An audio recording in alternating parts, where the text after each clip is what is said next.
Kas ar jums darētu, kāds sporta veids tas būtu? Jā. Mums vajadzētu absolūti nestandartu sporta veidu. Kāds tas varētu būt? Gērli! Nestandarta trauku mazgāšana. Kivī ziešana. Kas? Kivī ziešana. Kivī ziešana. Kaut ko radošā. Pepperballs. Kā? Pepperballs. Pepperballs. Oui. Ça peut paraître peut-être.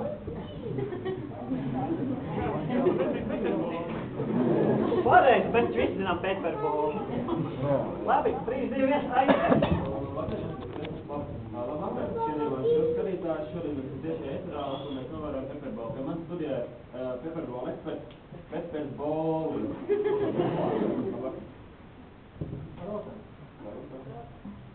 Tā mēs redzam šeit sākšos sacensības.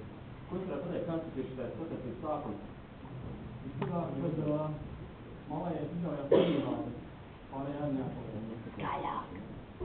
Malējais ir no Somijas, ja nemaldos. Soms sportists izskatās, ka ir labā vadībā.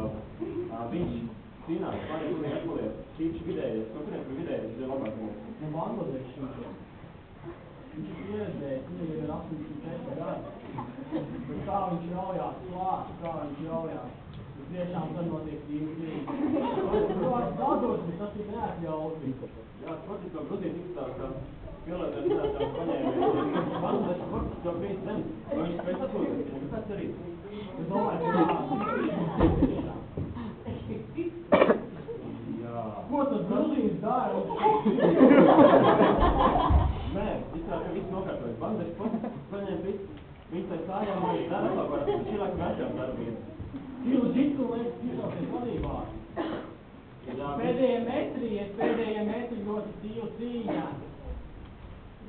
Vai kāds uzvarēja? Jā, nevar zināt, jūs tam šāds fotogrāfijas. Kas par notikumi?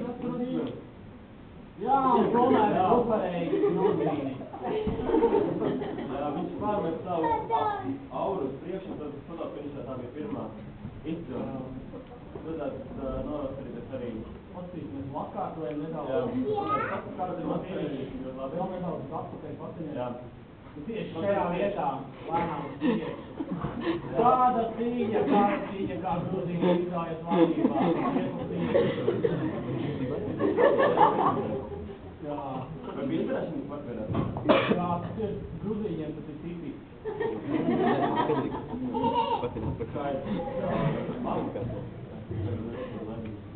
Nākamā reportāža būs rītdien. Jā, paskatīsimies tagad.